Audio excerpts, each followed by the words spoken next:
तिथं विशेष वेदरूपाने ग्रहण केलं आणि मग त्यामध्ये स्थिर होऊ शकत नाही म्हणून त्याला शतोपस्थापन चारित्र म्हणून ते संघ दीक्षा घेताना एक सामायिक संयमाची प्रतिज्ञा घेतो आणि मग त्यानंतर त्याला शतोपस्थापक आचार्य वेगळे असतात त्याला 28 मूळगणामध्ये स्थापित करतात।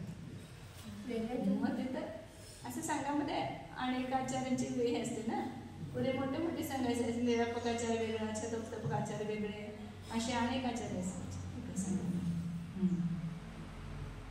त्या दीक्षा देणाऱ्या आचार्य वेगळे, शिकवणारे वेगळे, शिकवणारे उपाध्याय असते। चला पुढे जाऊया। लक्षात वाचा तेवढं प्रमत्त विरत आणि अप्रमत्त विरतचं वाचा। अनंतानुबंधी आधी 12 कषायांचा अनुदय झाल्यामुळे मुनींची महाव्रते पाळली जातात, परंतु संज्वलन 9 कषायांचा तीव्र उदय असल्यामुळे व्रते पाळण्यात प्रमाद उत्पन्न होतो, त्यास प्रमत्त विरत गुणस्थान म्हणतात। जे वास्तविक प्रत्येक अंकशाचा अभाव झाला, 12 कशा तर आहेतच, त्यामध्ये मुख्य प्रत्येक अंकशाचा अभाव झाला म्हणून मुनिव्रत पालन करतो, परंतु दोष कशामुळे लागला, तिथं संजीवनाचा तीव्र उदय, देश स्पर्धकाचा तीव्र उदय आहे, कशाचा उदय आहे म्हणून त्या ठिकाणी काय झालं, त्या व्रतामध्ये प्रमाद उत्पन्न होतो। म्हणजे संयमा प्रमाणाचा अर्थ केला ना, संयम विकथा संयम विरुद्ध कथा विकथा प्रमाद म्हणजे त्याची प्रमाद कळालेच घेते तुम्हाला, प्रमाद चांगले कळाले, परंतु तिथे कळून उपयोग नाही, आपल्या जीवनात कळायला पाहिजे की हा माझा प्रमाद आहे। आता समजा आपण कुठली पण कथा करायला लागलो, कशाच्या अधीन झालो, इंद्रियाच्या अधीन झालो, तर लगेच लक्षात आलं पाहिजे की आपण प्रमाद रूप झालेलं आहे। पुरुष कथा नसते, पुरुष कथा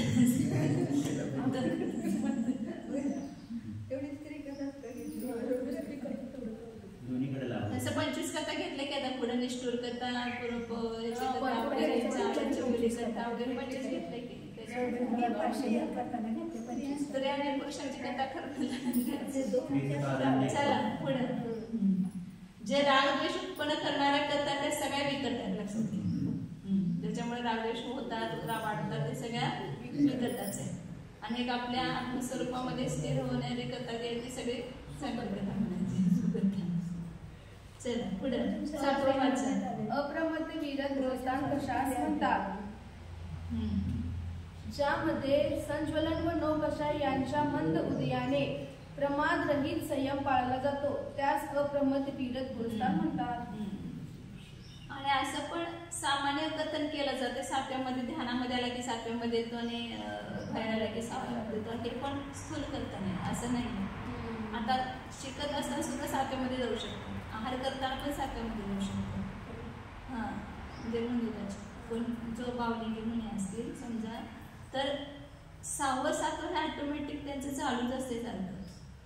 तीव्र उदय 1-2 सेकंद 6व्या गुणस्थानात राहतात, 1 सेकंद 7व्यामध्ये, 2 सेकंद 6व्यामध्ये, 1 सेकंद 7व्यामध्ये, असं त्याचा काळ आहे। मग ऑटोमॅटिक हा तीव्र मंद उदय चालू असतो। मग तर 6व्यामध्ये पण ध्यानात बसत नाहीत का, असं नाही, जे ध्यानात बसलं तरी 6वं 7वं होते, आहार करताना पण 6वं 7वं होते, उपदेश देताना पण 6वं 7वं होते, हे सारखं चालूच असते। फक्त जिथं आता वर श्रेणीवर चढायचं असेल, सातिशय प्रमत्त होणार, त्याला तिथं ती ध्यान अवस्थाच असणार 7व्यामध्ये, आणि त्याला ते करण परिणामामध्ये जाणार, त्याला ते सातिशय प्रमत्त होणार। 6व्या 7व्यामध्ये आपण सांगितलं की 7व्यामध्ये 7व्यापेक्षा परिणामाची विशुद्धी जास्त असू शकते,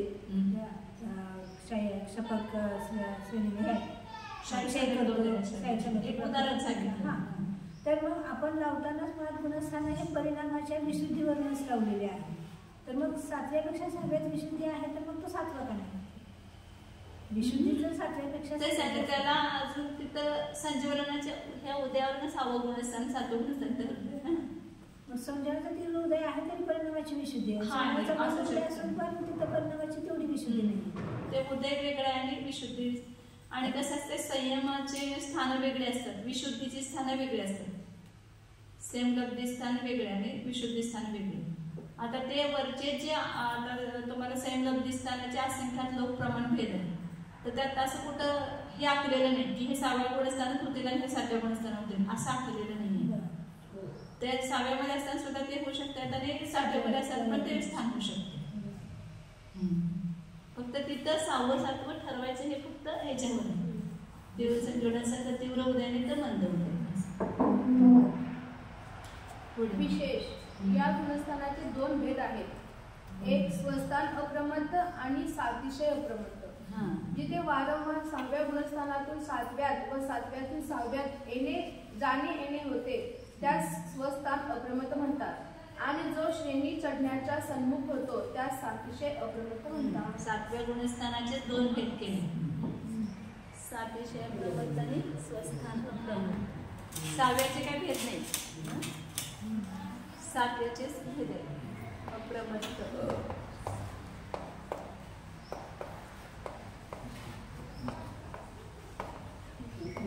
स्वस्थान आणि सातिशय. तसं पहिल्याचे पण गुणस्थान आहेत, म्हणजे गुणस्थानामध्ये सातिशय मिथ्यादृष्टी म्हणतात. कोणाला जो करण परिणामामध्ये गेला की पहिल्या गुणस्थानात ज्याला तो 4थ्या वगैरे वर येण्यासाठी करण परिणाम करतो, अधकरण अपूर्वकरण अनुवृत्ती करूनच वर चढणार पहिल्या गुणवर.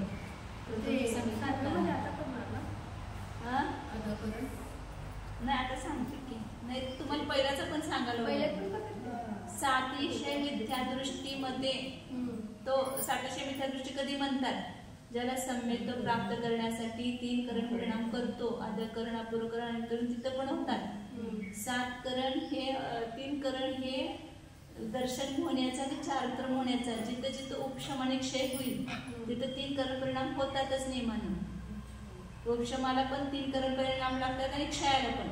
क्षोपशमाला 2च लागतात, 3 लागत नाही. क्षोपशमाला पहिले 2 करण करायचं, अधकरण आणि अपूर्वकरण, आणि उपशम आणि क्षयासाठी 3 करण लागतात. मग तिथं दर्शन होण्याचा उपशम करतो ना तो पहिल्यामध्ये, तर तिथं पण 3 करण परिणाम होतात.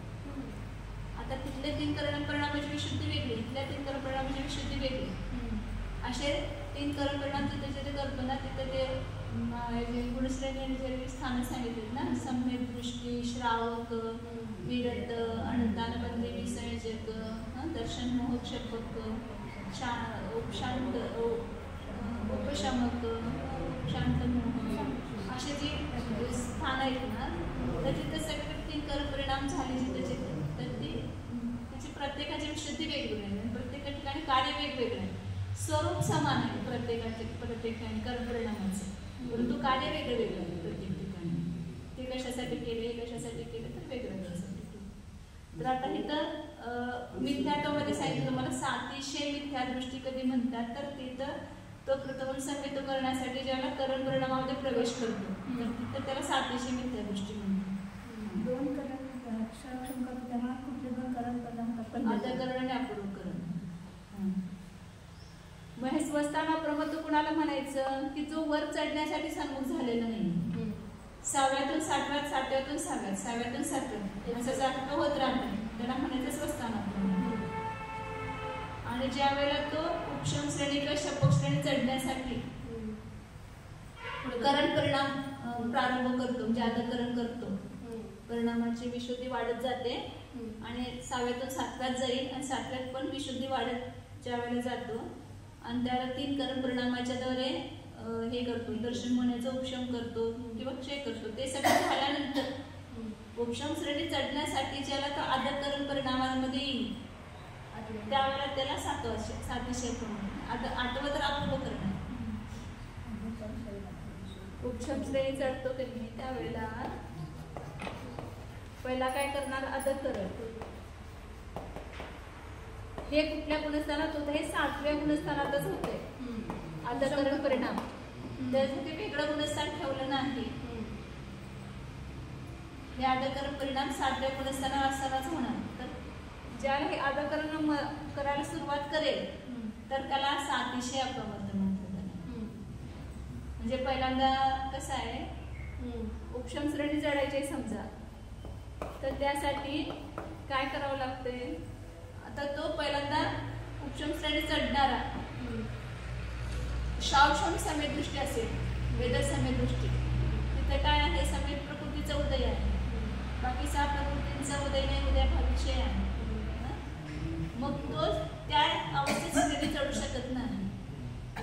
तिथं काय करायला पाहिजे, दर्शन होण्याचा एक तर क्षय करायला पाहिजे, नाहीतर उपशम करायला पाहिजे, तरच तो श्रेणी चढू शकतो. मग तिथं दर्शन होण्याचा समजा उपशम केला तर तो द्वितीयोपशम सम्यक दृष्टी होणार, आणि क्षय केला तर क्षय सम्यक दृष्टी होणार. 21वी सत्ता होणार त्याला. मग ते कार्य कुठं होईल, ते 6व्यामध्ये 7व्यामध्ये कुठं पण होईल. दर्शन होण्याचा अनंतानुबंधीची विसर्जना लगातार त्याला 3 करण होणार बघा. त्याला पहिल्यांदा 3 करण करून काय करणार, अनंतानुबंधीची विसर्जना करणार. हे पहिलं कार्य होणार. 3 करण परिणाम शोधमध्ये ते 6व्यामध्ये होईल किंवा 7व्यामध्ये कुठं पण होईल. पुन्हा 3 करण परिणाम करून काय करणार, दर्शन होण्याचा क्षय किंवा उपशम. 2 क्षय केला तर शाईक होईल, उपशम केला तर द्वितीयोपशम सम्यक दृष्टी होईल. दर्शन मोहाचा क्षय किंवा उपशम करेल.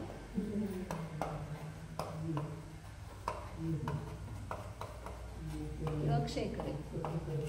मग आता आपण बघत होतो की नाही तिथं संक्रमण स्थान वगैरे बघताना, आता 3 करण परिणामाच्या अनंतामध्ये विसर्जना केले तर त्याला त्याचे सत्व किती झालं, 28 ते 24 सत्वाला झाला. तो 28 चा 24 सत्वाला झाला. आणि जर शाही सम्यक उपशम सम्यक केलं तर 24च राहणार, कारण त्याचा क्षय झाला नाही, सत्तेमध्ये असणारच. विसर्जना केला अनंतानुबंधीची सत्ता राहणार, परंतु दर्शन होण्याची सत्ता त्याला असणार. म्हणतो तो कितीचा म्हणायचा, 24 प्रकृतीचं त्याला सत्तावाला म्हणायचं. आणि समजा त्याने दर्शन होण्याचा क्षयच केला तर तो कितीची सत्तावाला होणार, 21ची सत्तावाला. 24 मध्ये मात्र 4 अनंतांमध्येच गेले ना. हा 4 अनंतांमध्ये गेले. 3 दर्शन होण्याची सत्ता आहे, कारण त्याने फक्त उपशम केलं. ते उपशमाचं जे आहे नकाशातून डोळ्यासमोर ठेवायचं. खाली तिथं प्रथम स्थिती आहे, वर वृत्ती स्थितीमध्ये द्रव्य आहे सगळं, मिथ्यात्व सम्यक, मिथ्यात्व सम्यक प्रकृती. फक्त मध्ये अंतर्मूर्त काय केलेलं, अंतर्करण केलेलं आहे, त्याच्यामध्ये सगळं कार्य होतं त्या अंतर्मूर्तामध्येच. मग हा उपशम श्रेणी चढणारा जो 24ची सत्तावाला असेल किंवा 21ची सत्तावाला असेल, शाही सम्यक दृष्टी असेल किंवा उपशम सम्यक दृष्टी असेल, आणि दोघं पण उपशम श्रेणी चढू शकतात. आणि शपक श्रेणी मात्र 21 वाला चढणार, तो 24 वाला चढणार. दर्शन होण्याचा क्षय करणारा जीव शपक श्रेणी. म्हणजे दोन्ही पण जीव असू शकतो 700 प्रमाणामध्ये. शाही सम्यक दृष्टी उपशम श्रेणी चढू लागलाय, किंवा 24ची सत्तावाला उपशम श्रेणी चढू लागलाय, किंवा 21ची सत्तावाला शपक श्रेणी चढू लागलाय. 21ची सत्तावाला उपशम पण असू शकतो, शपक पण असू शकतो ना. उपशम श्रेणी पण चढू शकतो आणि शपक श्रेणी पण चढू शकतो. मग हे सगळेच जीव त्याला काय म्हणणार आपण, सातिशय प्रमद, ज्याला अधःकरण सगळेजणच करतील. अधःकरण कशासाठी करणार, चारित्र होण्याचा आता त्याला उपशम करायचा आहे, किंवा चारित्र होण्याचा क्षय करायचा आहे, दोन्ही पण उपशम श्रेणी किंवा शपक श्रेणी. तर त्यासाठी अधःकरण परिणाम होतो पहिल्यांदा. तर तो ज्याला झाला तो सातिशय प्रमत्तवाला म्हणायचा. तर तो आता खाली 6व्यात येणार नाही, तर तो सातिशय प्रमत्त झाला की तो आता वरच चढणार. सातिशय प्रमत्तवाला स्वस्थाना प्रमत्तवाला 7व्यातून 6व्यात येतो, 6व्यातून 7व्यात जातो, परंतु सातिशय प्रमत्तवाला जो येतोय काय करतो, वर आता 8व्यामध्ये चढणार आहे, त्याला म्हणायचं सातिशय प्रमत्त. सातिशय मध्ये पण तसंच 24 पण असू शकतो, 21 पण असू शकतो. हा सातिशय अप्रमत्त मात्र त्याची ध्यान अवस्थेत असणार. सातिशय अप्रमत्त जो आहे ना त्याची ध्यान अवस्थेत असणार. प्रमाद पण नाही, प्रमाद तर स्वस्थानवाल्याला पण नाही, परंतु त्याची ध्यान अवस्थेत असेल असं नाही. तो वर खाली करतो, मग 6व्यात तर आहे की 6व्यात जाईल तेव्हा 6व्यात जाईल. 7व्यात असताना पण तिथं स्वस्थान अप्रमत्त आहे, म्हणजे ध्यानच करत असेल असं नाही. तिथं आहार पण करत असेल तो, किंवा हे सातिशय मध्ये ध्यानच मेन. हा सातिशय प्रमत्त मध्ये तो ध्यानामध्ये लीन होणार. हा तो वर 8व्यामध्ये वगैरे जाणार, त्याच वेळेला त्याला सातिशय प्रमत्त म्हटलं. वर चढण्याच्या सन्मुख झाले. एकदा अधःकरणात आला कधी तो जीव कधी खाली जात नसतो. कशासाठी पण अधःकरण करायला येऊ, ते काम पूर्ण करूनच सोडणार. अधःकरणात नाकरू करणार, त्या नाकरू ह्याच्यात पंचमकाळ तर शक्यच नाही ना. स्वस्थान अप्रमत्त झालं तरी भरपूर भरपूर आहे. काय सातविषय प्रबंध स्वस्ताना प्रबंध झालं तरी पण ते काय म्हणायचं पंचमकाळातलं एक सर्वात महान आश्चर्य केवळ दर्शन होण्याचा क्षय उपशम करतो तो 25 सप्ताहाला किंवा 28 सप्ताहाला. दर्शन होण्याचा उपशम करतो तो 24 सप्ताहाला आणि चारित्र्य होण्याचं त्याला अनंतानंदीची विसर्जन करतो. मग उपशम होऊ शकत नाही. द्वितीयोपशम समय तो कधी होणार? अनंतानंदीची विसर्जन केल्यावरच होणार. आणि अनंतानंदीची विसर्जन समय अजून असं एक मत आहे, परंतु ते आपल्या दिगंबर ह्याच्यामध्ये प्रचलित नाही. एखाद्या श्वेतांबर ह्याच्यामध्ये प्रचलित असतात की 28 सत्तावाला पण चढतो असं, अनंतानंद विसर्जन न करता सुद्धा चढतो असं. आपण नाही एक आहे मत. आता ते कोणाचं काय नाही साक्षात सांगतात असं एक मत आहे. 3 करण परिणाम सुरू व्हायच्या आधी म्हणजे करण परिणाम सुरू व्हायच्या आधी अनंतानंदीची विसर्जन. तिथं पण 3 करण परिणाम होतात त्यासाठी वेगळे. अनंतानंदीची विसर्जन होतानंतर होणार वेगळे. हा परंतु त्याला 60 प्रमत म्हणायचं नाही अजून. अनंतानंदीची विसर्जन करत असेल त्याला 60 प्रमत म्हटलं नाही. ते 6व्यात पण होऊ शकते 7व्यात पण होऊ शकते. 6व्यात झालं पुन्हा तो 7व्यात गेला पुन्हा 6व्यात आला असं ते अनंतानंद विसर्जन करणार. पुन्हा 6वा 7वा असा अनेक वेळा होणार. मग पुन्हा दिनदर्शन होण्याचं उपशम करणार. 6वा 7वा अनेक वेळा होणार. मग पुन्हा उपशम सरळी चढायसाठी सन्मुख होणार. त्यावेळेला तो 60 प्रमत्त आदकरण परिणामात प्रवेश करणार त्याला तो 60 प्रमत्त होणार. उपशम श्रेणी चढण्यासाठी ज्याला आदकरण करतो त्याला 60 अप्रमत्त म्हणायचं. शपथ म्हणा किंवा उपशम दोन्ही पण. परंतु जे अनंतानंदीची विसर्जना किंवा दर्शन म्हणण्याची उपशमना करण्यासाठी जे 3 करण होतात त्याला म्हणायचं नाही त्याला 60 अप्रमत्त. श्रेणी चढायच्या समोर असतो. हा त्याला ज्यावेळेला आदकरण करते त्याच्या श्रेणी चढण्यासाठी आदकरण करतो त्याला 60. हा 3 वेळेला करण परिणाम लगातार व्हायला लागले. पहिला अनंत विसर्जन करण्यासाठी झालं, पण दर्शन म्हणण्याचा उपशम किंवा क्षय करण्यासाठी झालं, पुन्हा चारित्र्य म्हणण्याचा उपशम करण्यासाठी किंवा क्षय करण्यासाठी. आणि किती त्या जीवाची विशुद्धी वाढत असावी की ध्यानामध्ये तो किती लीन असून आपल्या आत्मविशुद्धीमध्ये तो आता जसं आता हे बाहुबली वगैरे म्हणा 1 वर्ष तपाला उभारले होते. त्यांचं पण 6वा 7वा होत होतं. मधून उपशम श्रेणीवर चढून पण ते विशुद्ध परिणामातून येऊ शकतात. उपशम श्रेणी एका भावात ते 2 वेळा चढू शकतो. एकदा ते ज्यावेळेला मोक्षाला केवळ ज्ञान होते त्यावेळेला शपक श्रेणी. शपक श्रेणीचा काळ कधी की शपक श्रेणीवर चढला की तो नेमानं केवळ ज्ञानी होणार अंतर्मुख. सगळ्या श्रेणीचा काळ अंतर्मुखच असतो. अंतर्मुखापेक्षा श्रेणीवर जास्त राहू शकत नाही.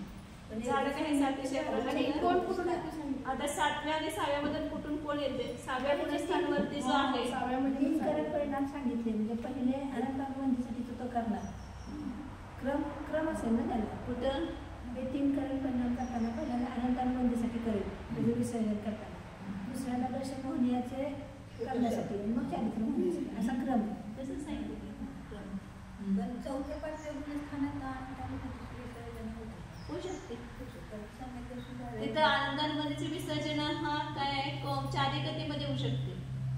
परिणामांची विशिष्ट विशुद्धीनं तिथं पुढं हे व्हायलाच पाहिजे असं काही नाही. शाही समेत आणि उपशम समेत व्हायलाच पाहिजे असं काही नियम नाही. शाही समेत दृष्टी सुद्धा अनंतानंदीची विसर्जन करू शकतो. काल काय वाचलं पण 7व्या गुणस्थानामध्ये 33 सागरापर्यंत तो अनंतानंदीची विसर्जना केलेला जीव 24 सत्तावाला तिथं आहे. म्हणजे देवीचं संक्रमणाचा काळ सांगितलं 33 सागर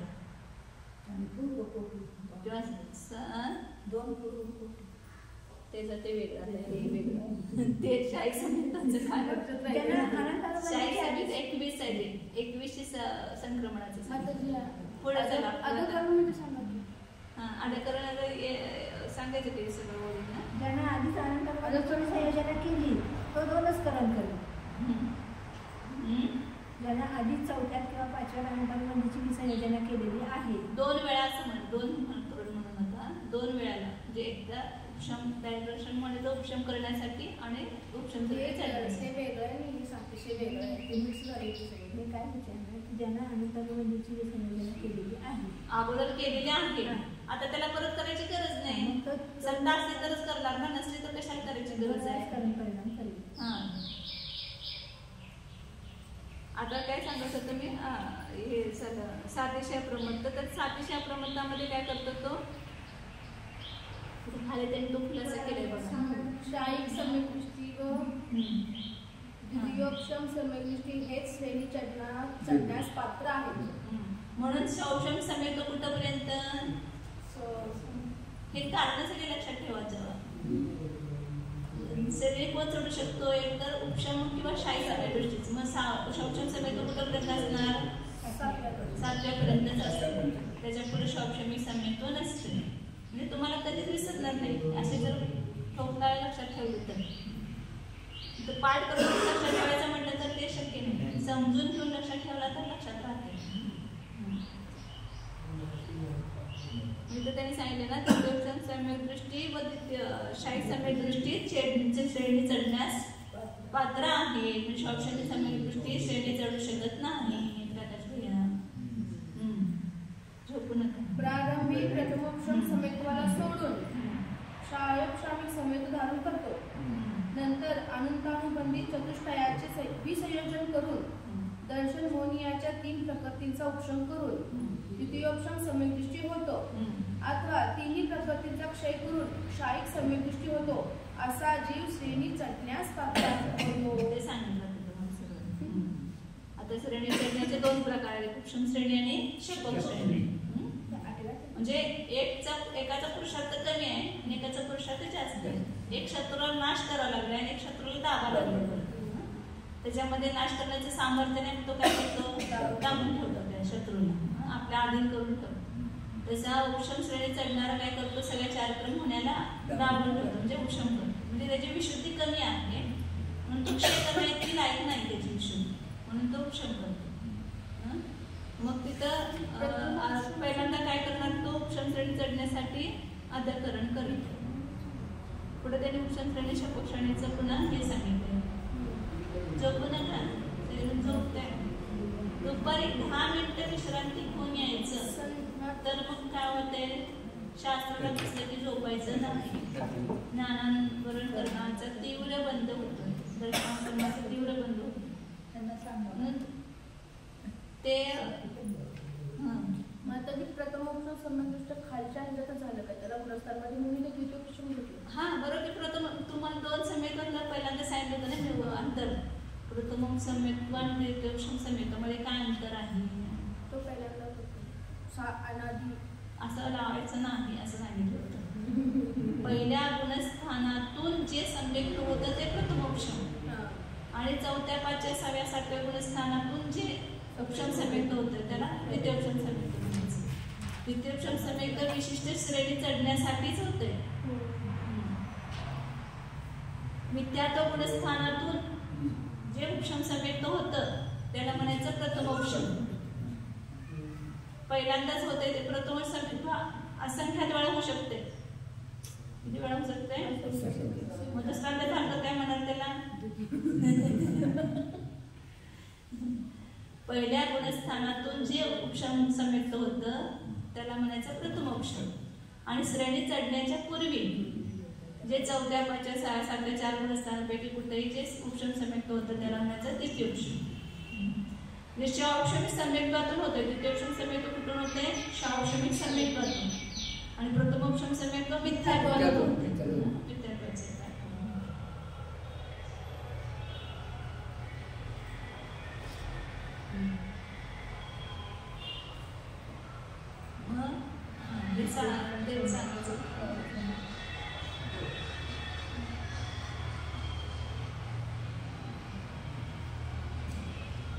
गुणस्थान सांगायचे होते ना अजून.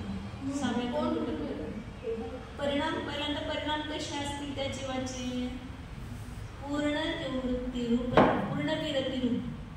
6वं गुणस्थान म्हणजे मुने वेश धारण केला पण आम्हाला अजून विरती होत नाही, काय अजून हे करायचंय ते करायचंय ते करायचंय, सगळे विकल्प.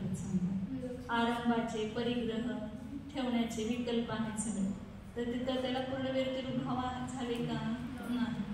म्हणून कधी कधी मुलीहून सगळे दृष्टी पण नसेल परंतु विरतिरूप भाव झाला नाही तर त्याचं चौथंच गुणस्थान होतं. बाह्य मुनिवेश आहे परंतु गुणस्थान कोणतं? चौथं. बाह्य मुनिवेश आहे परंतु त्याला देशविरती झाली समजा अंतरंगातून, पूर्ण विरतिरूप भाव होत नाही त्याच्यानंतर तो देश स्वयं गुणस्थान आहे. द्रविलिंगी मुनी पहिल्यात असू शकेल, चौथ्यात असू शकेल किंवा पाचव्यात पण असू शकेल. बाह्य द्रविलिंग आहे परंतु अंतरंग काय आहे? गुणस्थान त्याचं पहिलं चौथं किंवा पाचवं असू शकतं. आणि जिथं बाह्य द्रविलिंग पण आहे आणि अंतरंग पूर्ण निवृत्तीरूप भाव आहे, आरंभ सगळ्या आरंभ परिग्रहापासून निवृत्त आहे, ते विरतिरूप भाव आहे त्याचे 12 कशांच्या उदयाच्या अभावामध्ये, तर तो त्यालाच भावलिंगी मुनी म्हणायचं. ते 6वे 7वे गुण. भावलिंगी मुनी म्हणजे 6वे 7वे गुणस्थानावरती त्याला म्हणायचं भावलिंगी मुनी. म्हणजे पहिलं 4थे 5च्या गुणस्थानावरती मुनी त्याला म्हणायचं द्रविलिंगी मुनी. द्रविलिंगी म्हणजे काय फार मोठी शिवी असं समजायचं नाही. द्रविलिंगी मुनी म्हणजे तरी पण चांगलं आहे, परंतु जे भ्रष्टच मुनी आहे त्याला द्रविलिंगी पण म्हणायचं. समजा पार्श्वस्थ कुशील सेवन करतात, भ्रष्टाचार करतात किंवा करतात तर ते द्रविलिंगी पण नाहीत असते असं दिसायला फक्त. सहाव्या गुणस्थानावरती मुनी जे आहे ते नियमानं 7व्यातच जाणार आणि 6व्या गुणस्थानामध्ये नियमानं 7व्यातूनच येणार. 6वं गुणस्थान कुठून होतंय? पहिल्यातून होत नाही, 4थ्यातून होत नाही, 5व्यातून होत नाही, 7व्यातून उतरतानाच होणार. हे 2 गुणस्थान लक्षात ठेवायचे. साधन आणि 6वं गुणस्थान हे उतरतानाच होते, चढताना होत नाही. मग ते उतरताना कुठून उतरणार? 7व्यातून 6व्यात येणार, दुसरं कुठलंच नाही, एकच उतरण्याचं ठिकाण. आणि इथून कुठं जाणार? 6व्यातून कुठं जाऊ शकतो? येण्याचं एकच ठिकाण झालं. आता जाण्याची ठिकाणं किती आहे? तर 6व्यातून वर चढला तर 7व्यातच जाणार नियमानं, एकच गुणस्थान.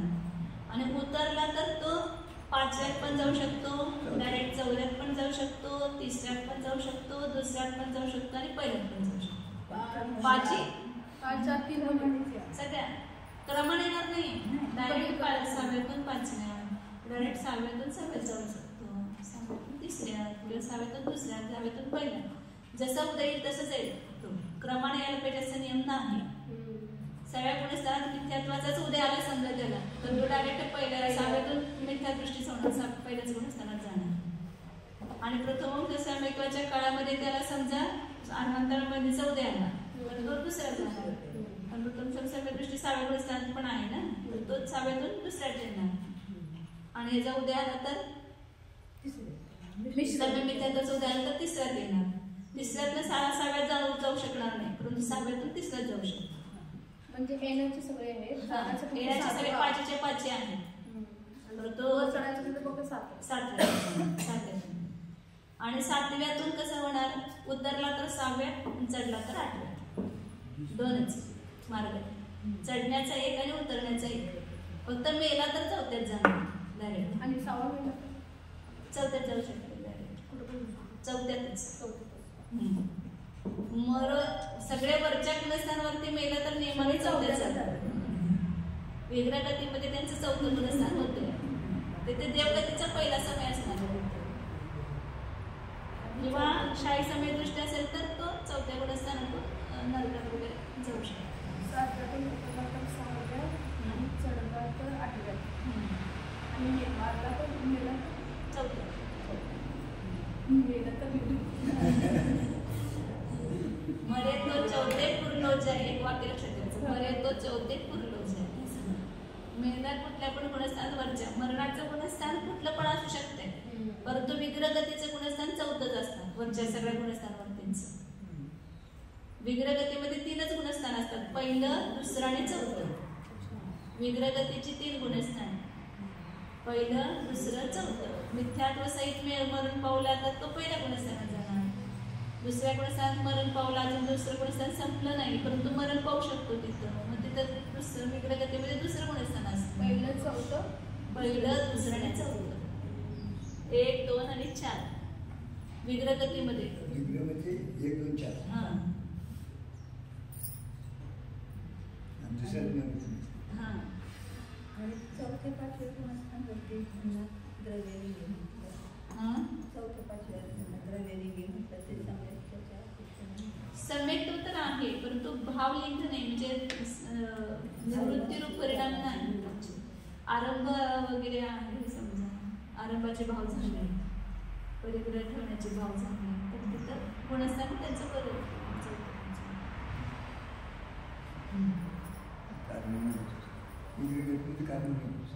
योग कारणच असतो. परीक्षा चला वेळ झाला आपल्याला 4 ला 5 मिनिटं कमी उद्या घेऊया तुमचा दौरे तुमचं तिथं आमचं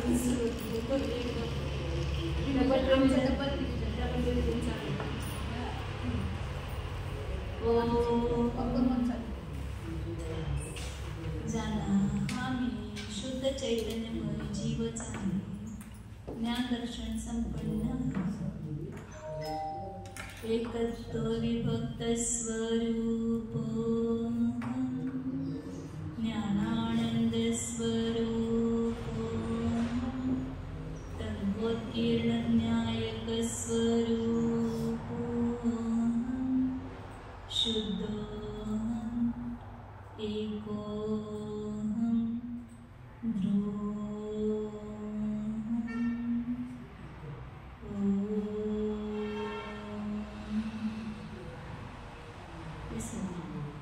नमो हरिहंताणं नमो सिद्धाणं नमो आयर्याणं नमो वर्चायाणं नमो लोहे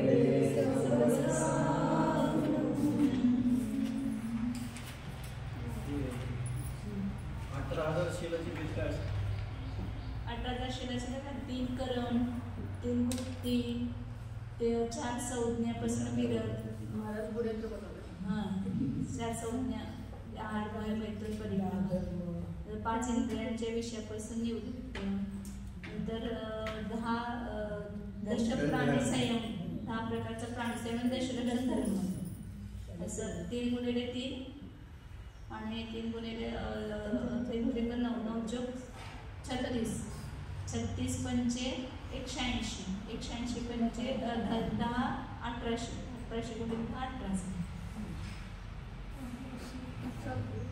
सोपं हां सोपं आहे. 5 मिनिटात 8 तारखेत झाले आणि कुठला पेट काढायचं सांग आमचं नष्ट उद्दिष्ट लावलं की लागून केले की तयार मी याच्यात नोट्समध्ये पण 18,000 चं केलंय? पुढे आहे, पुढे ना. आता आमचं झाले 3 सरळ 500चं पण